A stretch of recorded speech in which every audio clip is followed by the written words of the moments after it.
दोस्तों, यूरोप महाद्वीप के पश्चिमी सिरे पर मौजूद है यूनाइटेड किंगडम, जो कि 4 देशों से मिलकर बनी है। उसी में मौजूद है ब्रिटेन और उसी में मौजूद है इंग्लैंड। अब यूनाइटेड किंगडम, ब्रिटेन और इंग्लैंड के नक्शे को लेकर स्टूडेंट्स में कंफ्यूजन बना रहता है। तो आज मैं उसी कंफ्यूजन को दूर करने वाला हूं। सबसे पहले हम इंग्लैंड की बात करें तो इंग्लैंड इकलौता देश है। इसका क्षेत्रफल लगभग 1,30,279 वर्ग किलोमीटर में फैला है। राजधानी की बात करें तो इंग्लैंड की राजधानी है लंदन, जहां पर बकिंघम पैलेस मौजूद है। ये वही जगह है जहां पर रानी और राजा रहते हैं। आपको पता है कि इंग्लैंड ने मोनार्की अपना रखी है। हालांकि इंग्लैंड का अपना प्राइम मिनिस्टर होता है, उसके बावजूद इंग्लैंड जो है इस परिवार को बहुत मानता है, क्योंकि इस पर गॉड की विशेष कृपा मानी जाती है, जैसा कि आपको मालूम है। तो इस तरीके से यहाँ आपको बकिंघम पैलेस मिलेगा लंदन के अंदर। इसके अलावा भी यहाँ पर बहुत से प्रमुख शहर हैं, जैसे कि बर्मिंघम काफ़ी फेमस शहर है, Manchester, Liverpool, Leeds, Sheffield, Bristol और नॉटिंघम। ये सारे ही शहर इंपॉर्टेंट हैं। इनमें से भी अगर आप मैनचेस्टर, लिवरपूल, लीड्स, नोल, शेफील्ड और बर्मिंघम की बात करोगे तो ये सारे के सारे औद्योगिक शहर हैं, यानी कि यहाँ पर आपको इंडस्ट्रीज़ और मिलेंगी। इंडस्ट्रीज़ कैसे मिलेंगी? क्योंकि इन्हीं शहरों के पास मौजूद है ऐसे एरियाज़ जो कि कोल फील्ड्स कहलाती हैं, यानी कि कोयले की खदानें जहाँ पर हैं। इसके अलावा यहाँ पर आपको स्टील और आयरन की इंडस्ट्रीज़ भी देखने को मिलेंगी। जहाँ जहाँ आपको शेडेड एरिया नज़र आ रहा है, ये सब इंडस्ट्रियल एरिया है। यहाँ आपको न्यू कासल और नॉल शहर के पास बड़ी बड़ी स्टील और आयरन की इंडस्ट्रीज देखने को मिलेंगी, जो कि पूरे इंग्लैंड के लिए ज़रूरी मानी जाती हैं। तो इंग्लैंड का इंडस्ट्रियल एरिया आप इजीली पॉइंट कर सकते हो। बात करते हैं ब्रिटेन के बारे में। तो देखो, ब्रिटेन के अंदर मेनली 3 देश आते हैं। एक तो इंग्लैंड आता है, जिसके बारे में मैं आपको बता चुका हूँ।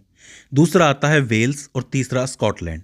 वेल्स की बात करोगे तो इसका क्षेत्रफल लगभग 20,782 वर्ग किलोमीटर में फैला है। राजधानी कैपिटल की बात करें तो कार्डिफ इसकी राजधानी है। काफ़ी महत्वपूर्ण शहर है। इस पूरे शहर के अंदर कोल फील्ड ही कोल फील्ड है, यानी कि कोयले की पूरी फील्ड फैली हुई है। यही कारण है कि ये इंडस्ट्री के लिहाज से काफ़ी इंपॉर्टेंट शहर हो जाता है। इसके अलावा यहाँ पर एक स्वानसी शहर और है। आप देख सकते हो कि ये कार्डिफ के बिल्कुल पास में है और समुद्र के किनारे पर मौजूद है। साथ ही यहाँ पर आयरन और स्टील की इंडस्ट्री भी है।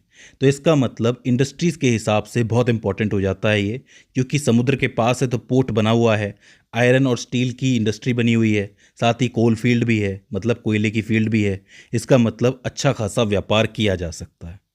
और भी शहर आपको देखने को मिलेंगे यहाँ पर, जैसे न्यू पोर्ट हो गया, बेंगौर हो गया और साथ ही रैक्सैम हो गया। ये इंपॉर्टेंट शहर वेल्स के अंदर मौजूद है। वेल्स के जो समुद्री तट हैं, खासकर पश्चिमी तट, यहाँ पर आपको उनका फ़ायदा ज़्यादा नज़र आएगा, क्योंकि यहाँ से ये डायरेक्ट अमेरिका की तरफ व्यापार करने जा सकते हैं। बात करते हैं स्कॉटलैंड के बारे में।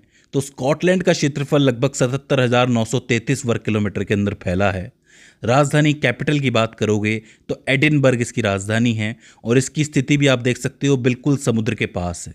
यहाँ से ये एशिया की तरफ जा सकता है, रशिया की तरफ जा सकता है, मतलब ईस्ट की तरफ जा सकता है। इसके अलावा भी स्कॉटलैंड में कुछ महत्वपूर्ण शहर हैं, जिसमें से ग्लासगो एक इंपॉर्टेंट नाम है। आपने ये नाम सुना होगा। ग्लासगो जो है, यहाँ पर आयरन और स्टील की इंडस्ट्रीज आपको देखने को मिलेंगी, और उसी से लगी हुई एक बहुत बड़ी कोल फील्ड भी आपको देखने को मिलेगी। और सबसे अच्छी बात यह है कि ये समुद्र के बहुत पास है। तो इसका मतलब स्कॉटलैंड के लिए ग्लासगो उतना ही इंपॉर्टेंट है जितना वेल्स के लिए स्वानसी है। तो ऐसा समझ लो कि स्कॉटलैंड के लिए व्यापार का गढ़ आप इसको कह सकते हो। और भी शहर यहाँ पर आपको देखने को मिलेंगे, जैसे कि एबरडीन, डंडी, पर्थ और स्टर्लिंग। ये इंपॉर्टेंट शहर यहाँ मौजूद हैं। आखिर में हम लोग बात करते हैं यूनाइटेड किंगडम के बारे में। तो यहाँ 4 देश आते हैं। इसमें इंग्लैंड, वेल्स, स्कॉटलैंड, इनके साथ साथ नॉर्थ आयरलैंड भी आता है। देखो, आयरलैंड पूरा एक द्वीप है जिस पर 2 देश बसे हुए हैं। एक तो मेन आयरलैंड है, जिसको आयरलैंड रिपब्लिक आप कह सकते हो, गणराज्य कह सकते हो। उसकी राजधानी डबलिन है। दूसरा है नॉर्थ आयरलैंड, जो कि यूके का पार्ट है। इसका क्षेत्रफल बस 14,130 वर्ग किलोमीटर में फैला है। राजधानी की बात करोगे तो यहाँ की राजधानी बेलफास्ट है। यहाँ पर भी कुछ एक इम्पॉर्टेंट शहर पाए जाते हैं, जैसे कि डेरी, जिसको लंदन डेरी के नाम से भी जाना जाता है। इसके अलावा आर्माग, न्यूरी, लिस्बर्न और बेंगोर। इस हिसाब से अगर आप सारे देशों का क्षेत्रफल मिला दोगे तो 2,43,124 वर्ग किलोमीटर निकलेगा, जो कि यूनाइटेड किंगडम का टोटल क्षेत्रफल है। ठीक है, तो इस तरीके से आप इंग्लैंड को अलग देख सकते हो, ब्रिटेन को अलग देख सकते हो और यूनाइटेड किंगडम को अलग देख सकते हो। मुझे उम्मीद है कि अब आपको इसका कन्फ्यूज़न समझ में आ गया होगा और आपको सारी दिक्कत ख़त्म हो गई होगी। अगर इसके बावजूद इसके अंदर आपको कोई क्वेरी आती है, कोई दिक्कत आती है, तो आप हमें कमेंट सेक्शन में बता सकते हैं। तो दोस्तों, आज की इस छोटी सी वीडियो में बस इतना ही। See you in the next one.